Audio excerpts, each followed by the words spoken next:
La meilleure chose qu'Allah ait fait dans le Coran et dans ses livres en général est d'avoir parlé de lui. La plus belle chose que les prophètes ont fait est de l'avoir décrit.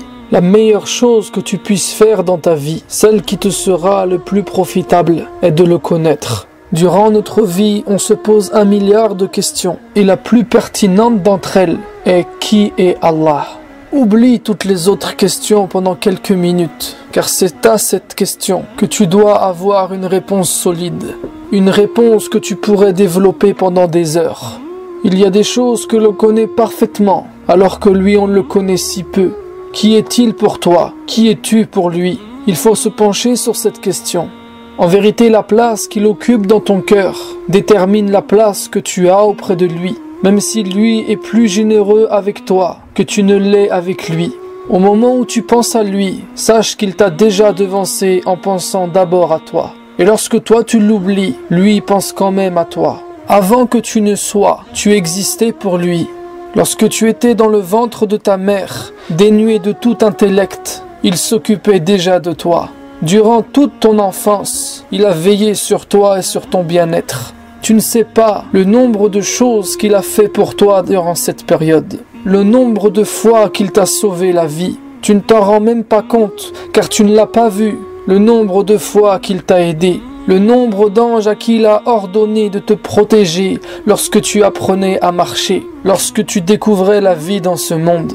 Et encore aujourd'hui, lorsque tu dors, que tu es inconscient, que tu es insouciant de ton propre cas, c'est lui qui s'occupe encore de toi. Il est avec toi comme si tu es le seul qui existait pour lui. Et tout ce qu'il fait pour toi, sache qu'il est ainsi avec toute l'humanité. Il est sans cesse au service de ses créatures. Il a apporté à chacun d'entre nous la nourriture dont nous avions besoin au moment où nous étions encore un fœtus.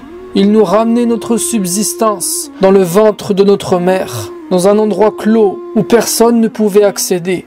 Et lorsque nous sommes nés, nous ne connaissons absolument rien. Et c'est lui qui nous a appris les bases. Qui a appris à un nourrisson à téter? Qui lui a appris à pleurer pour demander?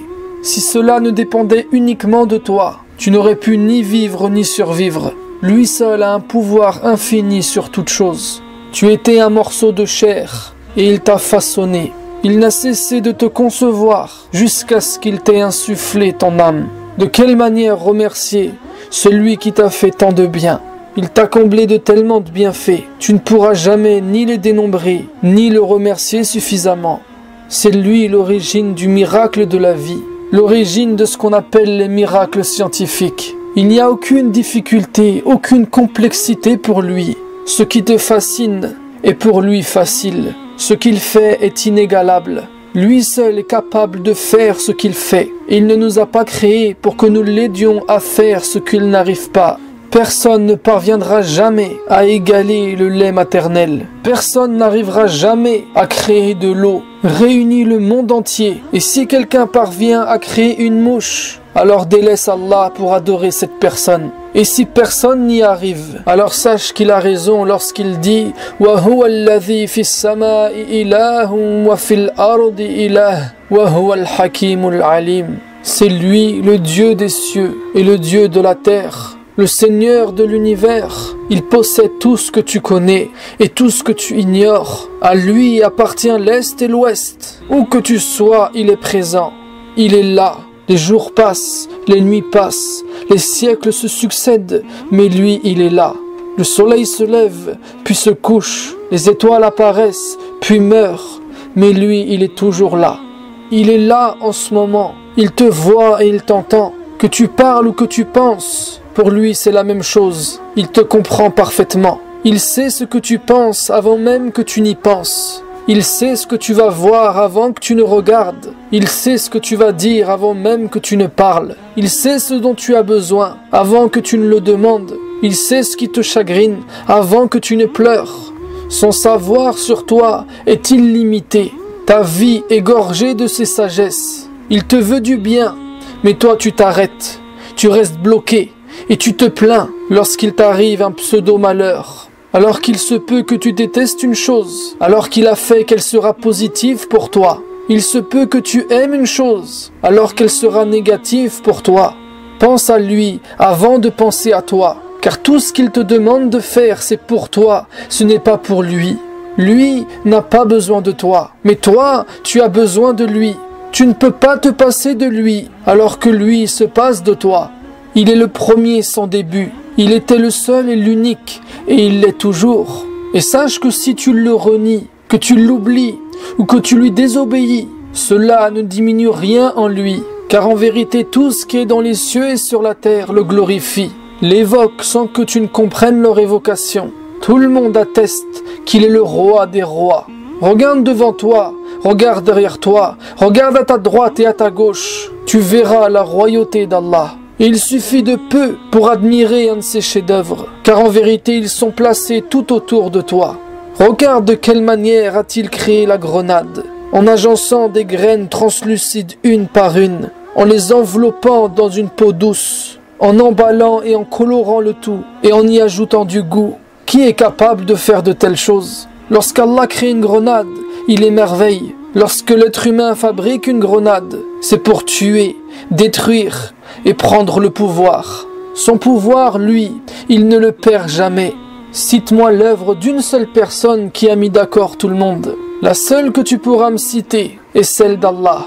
Il n'y a que lui qui est capable de faire des choses que tout le monde aime, qui émerveille les petits et les grands, les premiers et les derniers, les hommes et les femmes, les riches et les pauvres, à travers le temps et à travers le monde. Tout le monde est émerveillé par un lever ou un coucher de soleil. Tout le monde est émerveillé par ces paysages. Il y en a pour tous les goûts. Et qui te dira ce qu'est la beauté, à part celui qui l'a créé? Et qui te dira ce qu'est l'amour, le pardon, la paix, à part celui qui les possède en tant que nom qu'il le décrive? Tu ne peux réaliser ce qu'est la perfection qu'en le voyant. Et celui qui le voit avec son cœur dans ce monde, Allah le gratifiera de sa vision au paradis. Allah prouvera aux gens du paradis qu'il est le pardonneur des péchés, l'accueillant au repentir, celui qui tient sa parole, qui respecte ses engagements. Arhamar Rahimin, le plus miséricordieux des miséricordieux, celui qui récompense de manière grandiose des actions qui nous semblent infimes, et les gens du paradis le verront. Si tu l'adores aujourd'hui sans intermédiaire, tu pourras alors parler avec celui qui t'a doté du pouvoir d'entendre, de voir et de réfléchir, celui qui fait battre ton cœur, qui fait circuler le sang dans tes veines. Les 100 000 milliards de cellules de ton corps lui obéissent. Comment peux-tu, toi, le possesseur de ce corps, refuser de croire ou de te soumettre? Il est celui qui maintient les cieux et la terre et ce qu'il y a entre eux. Il est la lumière des cieux et de la terre et de ce qui se trouve en eux. Il est la vérité pour celui qui la recherche. Le monde entier retournera à lui. Il est le seul digne d'adoration, celui qui mérite ta confiance, celui vers qui tu devrais te tourner pour n'importe quelle affaire. Implore-le aujourd'hui, comme tu seras présenté devant lui pour être jugé demain. Demande-lui, il guidera ton cœur. Demande-lui, il facilitera ta tâche. Il dissipera tes inquiétudes. Il t'élèvera à un rang supérieur. Il t'accordera l'honneur de ce monde et la fierté dans l'au-delà. Ne l'oublie pas, lui, qui prend soin de tes affaires en ton absence. Ne l'oublie pas, lui, même si ton regard ne peut l'atteindre et que ton esprit ne peut le concevoir. Il est comme il s'est décrit lui-même, et les éloges qu'on lui fait ne seront jamais assez. Il ne craint ni la destruction, ni les menaces, ni les retournements de situation, ni le manque. Tout ce qu'il a créé est en dehors de lui, et tout ce qui est en dehors de lui ne le concerne pas. Il est le créateur du temps, et le temps ne le concerne pas. Il est le créateur des endroits, et les endroits ne le concernent pas. Sa science est illimitée. Il connaît le poids des montagnes, le volume des océans, le nombre de gouttes de pluie d'une tempête, le nombre des feuilles des arbres. Il connaît le nombre des choses que la nuit enveloppe et que la lumière du jour éclaire. Ce qu'il voit ne l'empêche pas de voir autre chose. Aucun ciel n'en dissimule un autre. Aucun mur n'obstrue sa vue. Lorsqu'il regarde un océan, il ne s'arrête pas à la surface, mais il sait exactement ce qu'il renferme dans toute sa profondeur. Il sait ce qui descend du ciel et ce qui y monte, ce qui est sur la terre et ce qui est en dessous d'elle, et ce qui se passe à l'intérieur des montagnes. Il entend le pas des fourmis. Il entend le bruit du sang qui coule dans tes veines.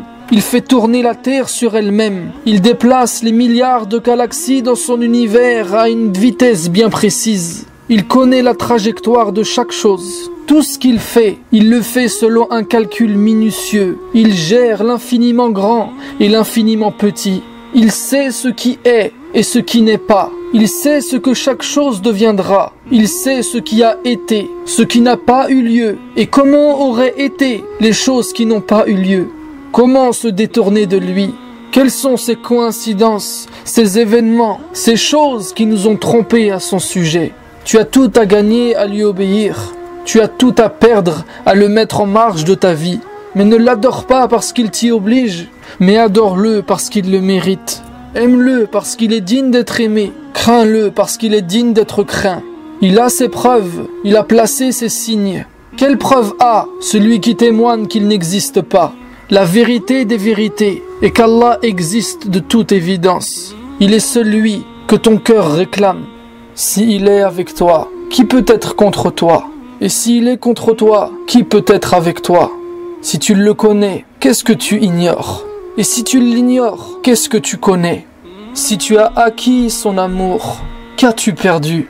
Et si tu es privé de son amour, qu'as-tu obtenu? Il est en vérité ton but ultime.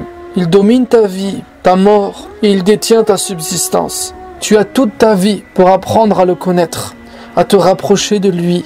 Si tu arrives à lui, tu as tout gagné. Mais si tu passes à côté de lui, tu as tout raté. Tu as toute ta vie pour rejeter ce qui te éloigne de lui, pour refuser d'être l'esclave d'un autre que lui. Ya Allah, il suffit à mon bonheur que tu sois mon Seigneur, et à ma fierté que je sois ton serviteur. Tu es tel que je le veux. Fais de moi celui que tu veux. Sur ce, je te dis à la prochaine vidéo, Inch'Allah.